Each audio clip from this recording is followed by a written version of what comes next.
Hey everybody, Ramey here. Yeah, just did a live video the other day, but I'm gonna do another one today. I'm kind of in the making video mood, that kind of stuff, doing some different things around the house. And I thought I would make a video just to kind of talk about some of the things that I've been like noticing and seeing happening. Some of the things I'm excited about, some of the things I'm not so excited about, just different things like that. All right.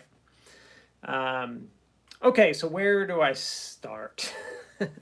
Okay, I know where I'm going to start. So let's talk about some of the things that I'm noticing, at least like in the business sector, with maybe even where I want to start is, with systems. So for those of you that aren't familiar with like systems theory or chaos theory, so what systems theory is systems theory basically explains that we're all interconnected. Everything is interconnected within a system, and there are a bunch of subsystems within a system.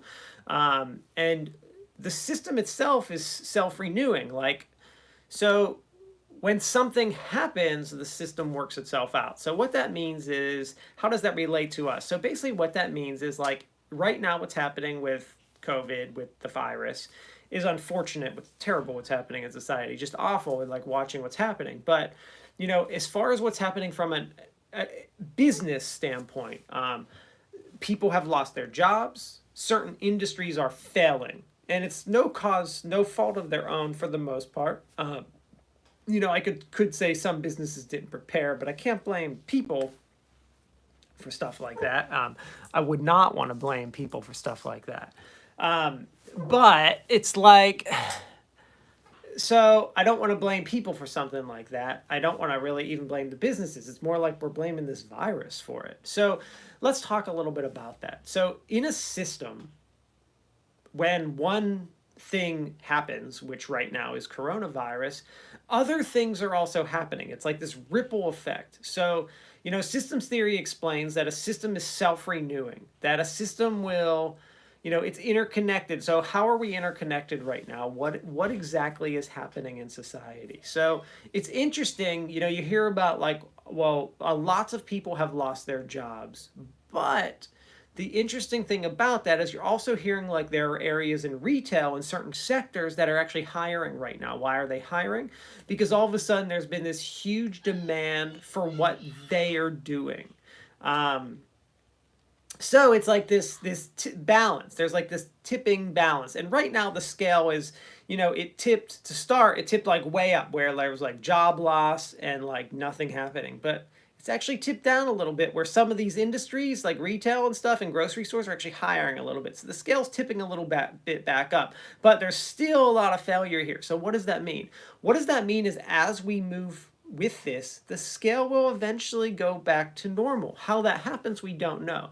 But some things that I'm predicting are going to happen are, first of all, there's going to be new industries born out of what's happening right now. There will be either inventions, there will either be industries, there will be innovation, things that are going to happen right now that we don't know what that's going to be, but they're going to become like this huge thing. Already, like, just to start and talk about things that have become bigger. Like, how many of you, now maybe people watching this video probably know what this is, but how many of you just heard of Zoom in the last month? Like, I can tell you, like, my wife and my mom and my dad and like my sister, they don't use Zoom. They don't know what this is. They're not using this stuff all the time. Well, maybe my sister is. She's working on her doctorate. She probably is. But there's all these new technologies that are being released, or not necessarily being released, now being repurposed or being used for what they were, that society did not need 4 weeks ago, that all of a sudden we do need. And Zoom is one of them. So there's all these there's going to be a significant amount of innovation and new businesses that are started from what's happening in society today. If we look in 2 years from now into the future at all the innovations that were started right now, it's going to be just amazing. It really will be amazing. And I'm just talking about innovations in tech, but there's going to be all kinds of medical and other fields that have their own innovations as well. And it's going to be really interesting just to watch and see like how innovation takes hold during this pandemic. And that's because, as I just said, we are in a system. The system is self-renewing. The system is constantly going, even when we feel like it's stopping. There's other things happening. That's just the way it works. That's what systems theory is. Basically, and that's how chaos theory relates. Chaos theory is more of like, in an time of uncertainty, when it just seems like there's chaos all around, order actually starts to happen. And it's what's happening with our pandemic. So it'll be really interesting to watch. So that's like from a business standpoint, like trying to figure out like what is going to happen, because eventually things are going to open back up, but it's going to change. And how is it going to change, and how is that going to affect things? So like when we talk about like restaurants, even like different industries, like restaurants, are they going to be able to have, is a restaurant that was able to fit 160 people 2 months ago in their restaurant going to be able to fit 160 people in their restaurant in 3 months from now, or whenever they open up, 2 weeks from now, or whatever it is? Are they going to be able to fit that many people? Probably not. They might only be able to fit 80 people. So how is that going to affect their prices so that they can actually pay their employees, pay their rent, pay all their stuff? It's probably going to cause prices to go up, which is going to mean there's only 80 people that can now eat there, but it's 80 of the more people who can afford it. So there's going to be, now maybe that'll start to affect paychecks, and it's going to start to affect like rent and mortgages and what people can afford. So there's this whole system that's going to be worked out based on this. One of the things I will point out is something interesting that I'm noticing as well with business is I see a lot of people, at least like on like the Reddit forums and even in like some news, who are like, people shouldn't be paying rent right now. And that's interesting. And I'm talking about America right now, not other countries, because they're doing different things. But like, that people shouldn't be paying rent. And I think that that's an interesting concept. And I think there's something that a lot of people are missing about the concept of people not paying rent. So first of all, I think that there's like this concept out there, this idea that landlords are extremely wealthy, that they own their buildings outright, and they're making, if your rent's $2,000 a month, that means they're profiting $2,000 a month. And this couldn't be further from the truth. Yes, there are hedge funds and large companies and management companies out there that own houses outright and are making a significant amount of money from them. But there's also like grandma down the street that owns her house and is renting out like a room. And she's doing that because she needs it to pay the mortgage. Or there's like, I own a property, and I own one property besides my house, and I charge rent for it, but I also have a mortgage. And let me just explain how this works. So like I have a mortgage on the house. I charge about $150 to $200 per month more than what my mortgage is, which seems like, oh, that's awesome. Like I'm making like over $2,000 a year on the house. No, not at all. Because what's happening is I have an HOA fee that I have to pay on top of that. So part of that $200 a month that I make goes towards the HOA fee. That's like 50 of the dollars. So now we're down to 150. I had my air conditioner of the house break about a year and a half ago. That was $6,000. So 3 years of me having rental property is shot in one air conditioner. That doesn't include probably like, I'd say every other month something happens in the house. Like someone needs to come repair the dishwasher, or the washer and dryer, or the water heater, or the water pressure is not right, or something else like that. And then when I get new tenants in, I get to repaint. That's like $2,000. I don't have to repaint every time, but I have to repaint like probably once every 2 years, because renters usually floors. I have to redo the floors consistently in the house. I have to worry about yard maintenance, which is another fee I'm paying monthly. Cutting the lawn, hedging the property, making sure it looks correct, making sure it's power washed once a year, or my HOA will be crazy. So when you start talking about like a renter and someone making profit, there's really not a lot of wiggle room. The way that you make profit from renting a property is actually holding on to the property until the mortgage is paid, which for me will be in 20 years. And then, yes, whatever I'm renting it for, I will be taking a significant amount of money from. But it's taking me 30 years to get to that point. If we were to compare that with the stock market, I might as well have just invested the money in a stock market. And I'll be probably evening out. So it's really like it's a slow way to have a good investment. and it's very time consuming and it's very risky. And that's the other thing. Like, I have to invest a lot of time into this too. But let's just ignore all the stuff I just said and say, should people stop paying rent? You have to remember, if my renters were to say we can't afford rent. Now, first of all, I have an emergency fund, and you always should have that kind of stuff, and so should renters. Every person should have a 6-month emergency fund that covers your expenses for 6 months. That's a different topic than what I want to talk about right now, but that's a whole besides the point. But let's say my renters stop paying rent. That means I can't pay my mortgage. Now, they're saying stop paying rent because I think they think that all landlords are like these huge mortgage brokers and these big hedge funds and rich people, and so who cares, right? But it's like I'm just another middle class person who all of a sudden now my renter can't pay rent, which means I can't pay my mortgage, which means what? That means I lose the rental. And let's say I lose my job too. I'm just like the renters. I lost my job as well.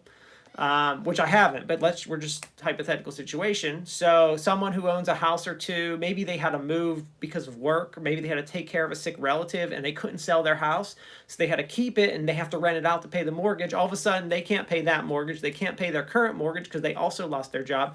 So now we're talking about a bank taking 2 houses and they're going to sell it to a big company or a wealthy industry that's like hedge fund that's able to weather the loss through the coronavirus. So by not paying rent, you're hurting all of those middle class people. Now, what would be a solution to this problem would be to have, and it's very difficult to solve this, but other countries have done it, especially like in Europe. Basically what they did is they froze all rent and mortgages and they guaranteed bank money to loan out. Because here's what happens. Rent can't be paid. That means mortgages can't be paid, which means the bank is going to own the house and sell it to a hedge fund or a management company. That's not what we want to have happen. We want mortgages to be frozen. If mortgages are frozen, that means rents can be frozen. But you also have to remember, if people aren't paying their mortgages, the banks need that money to be able to loan out to keep the economy going. So you can't just stop paying the banks either. Even though maybe we see the banks as like this big evil thing, they do actually do a lot of good by lending money out. So we need to have that happening as well. So it's a system. It's not just like a simple stop paying rent or stop paying. No. What happens is someone like the government or Federal Reserve or something would need to step in and say to banks, we're going to loan you the money to lend out because we've frozen mortgages. We're going to lend you that money. And that'll allow landlords to stop rent and stop stuff like that. But then, okay, so that solves part of that problem, but there's still other issues. Like, okay, so let's say landlords aren't collecting rent because mortgages are frozen, they don't have a mortgage. Good. What happens if the air conditioner goes? Who's going to pay that $6,000? Is the landlord going to pay $6,000 for an AC when they're not collecting any money, any rent, not making anything from the property? Or is now the tenant going to be stuck with it or stuck with no air conditioner? So there's all kinds of issues. It's not like people have think that they have these simple solutions for very complex problems. It does not work like that. It's not simple. We are in a system. You can't just like shut down one part of the system. It does not work like that. There's a ripple effect happening everywhere. So we have to think about that and really consider that when we start talking about like these things. You know, I hear it from our leadership too. I just hear them come on the news and just say, we're going to do this or that or the other thing. And I'm thinking like, did you think about like the 100 things that what you just said are going to affect and how that probably cannot even be possible? So that's like one of the big things, some of the things I'm seeing with business. Other things I'm seeing with business, there's actually all kinds of positive stuff happening. Like, you know, my field is online learning and teaching and working, and like we've blown up. Like there's people hiring right now. I'm involved in esports a lot, and esports, I'm reading articles about companies investing money right now. BMW just bought 5 teams yesterday. Like, how cool is that? BMW just invested a boatload of money to buy 5 teams yesterday. Why? Because ESPN, other networks, esports can actually happen right now, whereas other sports are not. So we have things like that happening, which is really, really cool and exciting. And like, you know, I like being able to see like businesses thrive in like a time when like it's really hard to, because that's how the system works. Like certain things remain successful, certain things do not. Like, Instacart is doing really well. Like they bring food and buy things for people and bring, like, I think that's just a brilliant idea. I'm glad to see something like that working. But like the airlines, which are a great business as well, are doing bad. So we have to figure out like how do they fit into the system and how will they come back, and hopefully they have money to weather the storm, or the government's able to supplement them. Um, my ideas for the government helping out during a crisis like this when we have to be shut down is do what Europe did. Stop, like, we got this stimulus, like people are getting stimulus money, and it's like, first of all, it's a very odd amount of money. It doesn't make a lot of sense, and I guess I could talk about my spiel about the whole stimulus thing right now. So, so let's talk about some of the problems. So first of all, the stimulus is going to make a lot of people rich, a lot of businesses rich. We have hedge funds claiming to be small businesses applying for stimulus money. We have people who have $30 million in the bank who are just living off the investment of the interest of the 30, which means like they have like a $400,000 a month income. I mean, year income.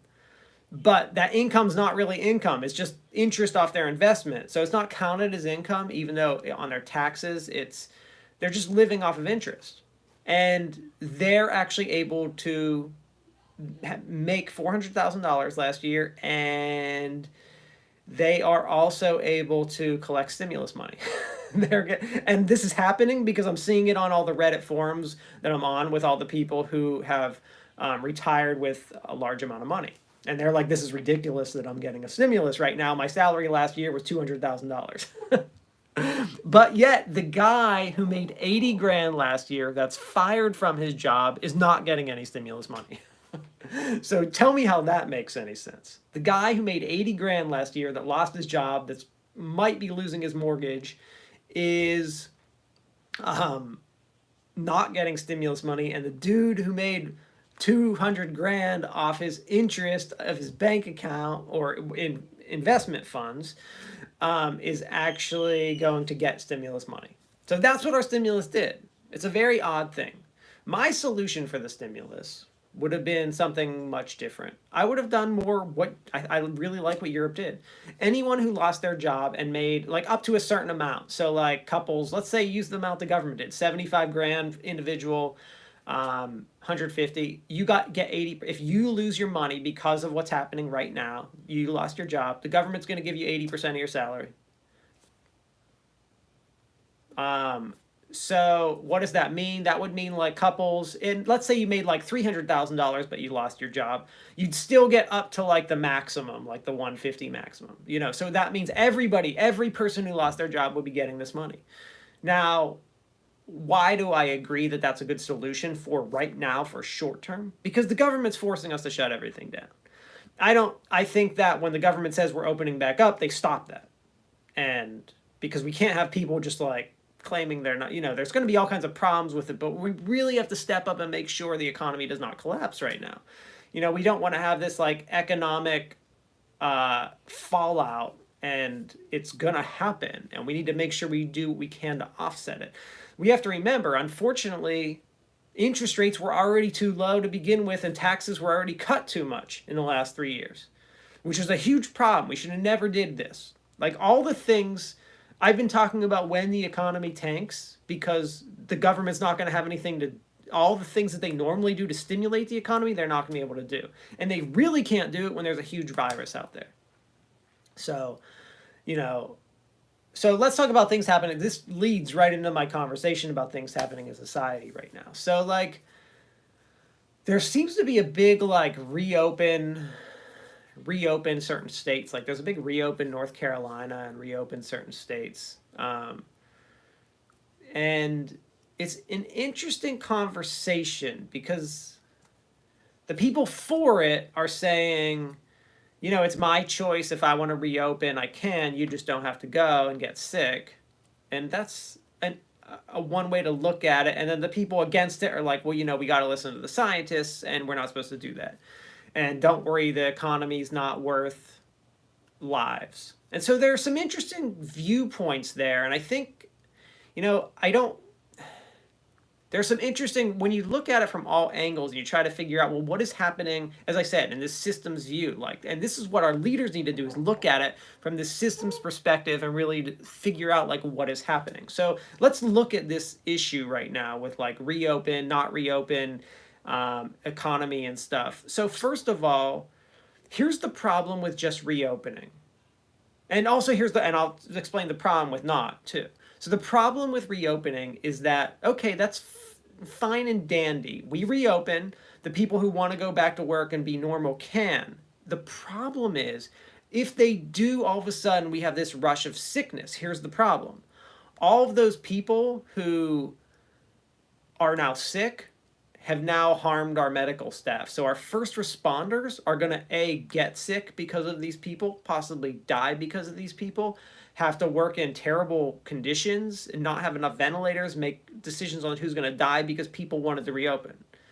And so it's not that reopening, and someone can say, well, it's my choice. The problem is your choice is going to affect our medical system. So that's the problem with reopening. It's not that this choice is going to affect you. That's fine. Like, I don't care. If you sign a waiver, if I get sick, I will not go to the ER. Fine, you go ahead and reopen up. But the problem is that's not what's going to happen.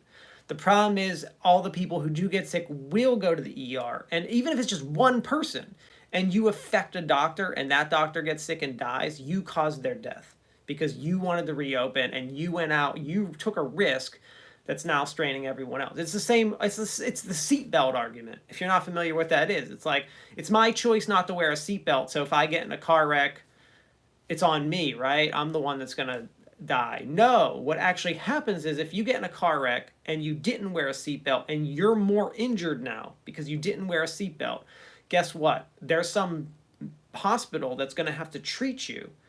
And because you didn't wear a seatbelt, your insurance might not cover it. And even if your insurance covers it, somewhere someone's going to have to pay for your injuries because of your neglect.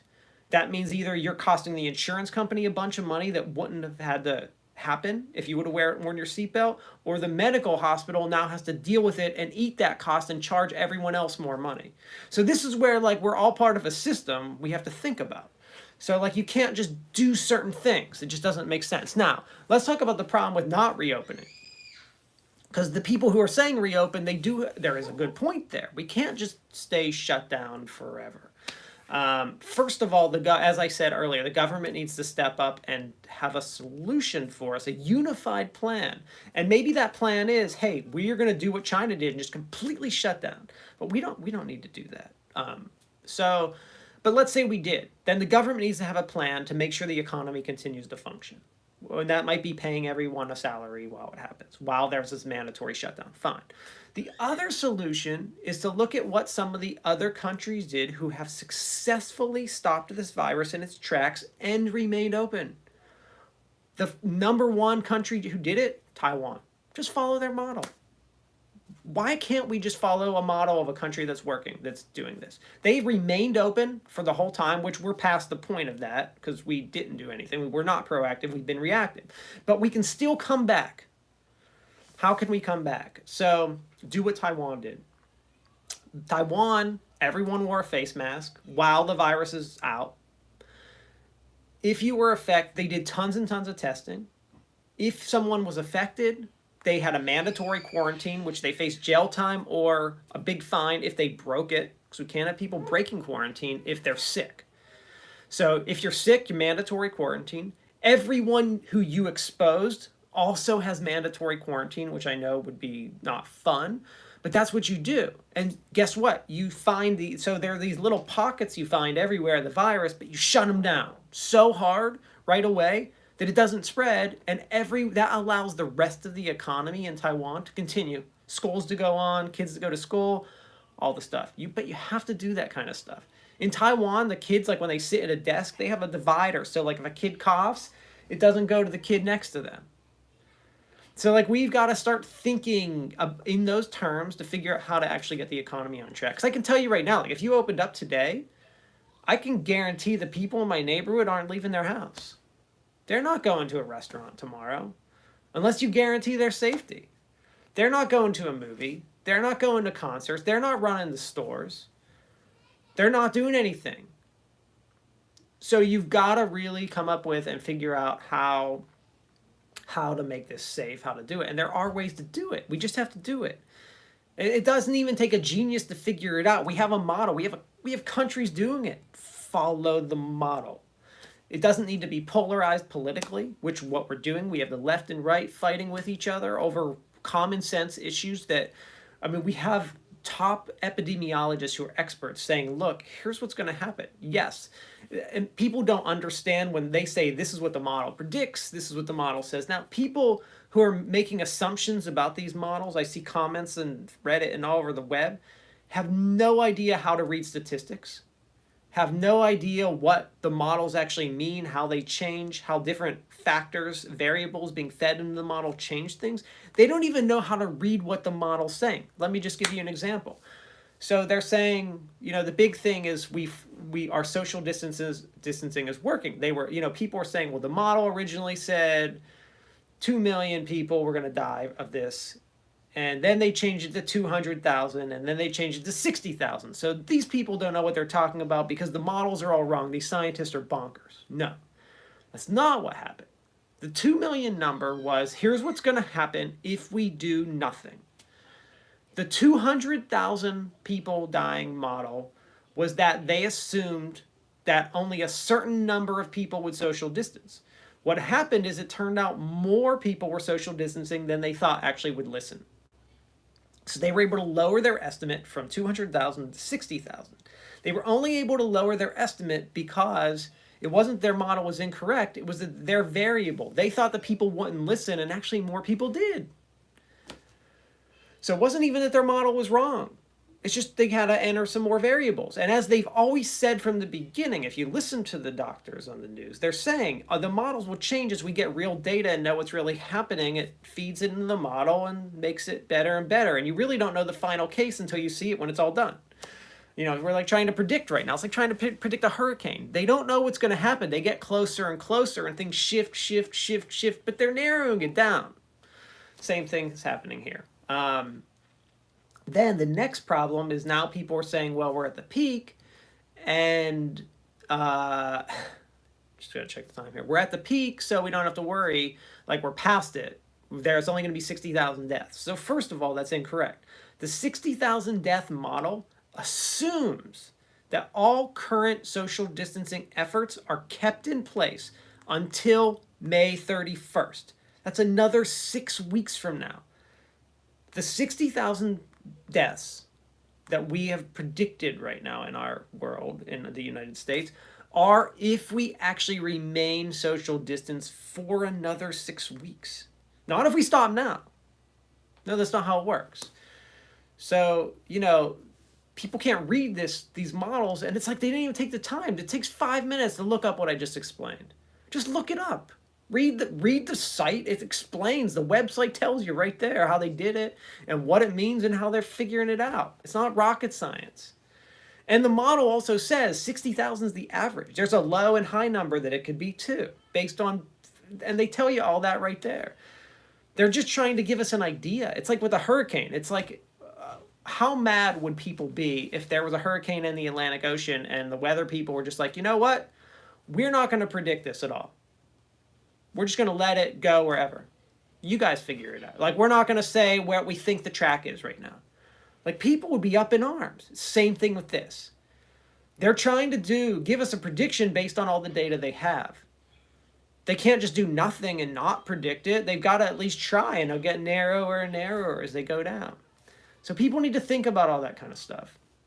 And there are some solutions to get us back on track, and we really need to take them. But, people need to really get off the whole whose fault things are, polarizing things as Democratic or Republican issue. When this is all said and done, guess what? We can go back and we can say, did leaders act in time? Did they do all the right stuff? Were there ulterior motives involved? Was China involved? Whatever the conspiracies we have right now to investigate, we can go back and investigate all that stuff and see what we can find out what really happened. If people did things incorrectly on purpose, we can, do whatever we can in the law to prevent that kind of thing from happening again. But we have to wait until we get to that point. Like, we can't do that now.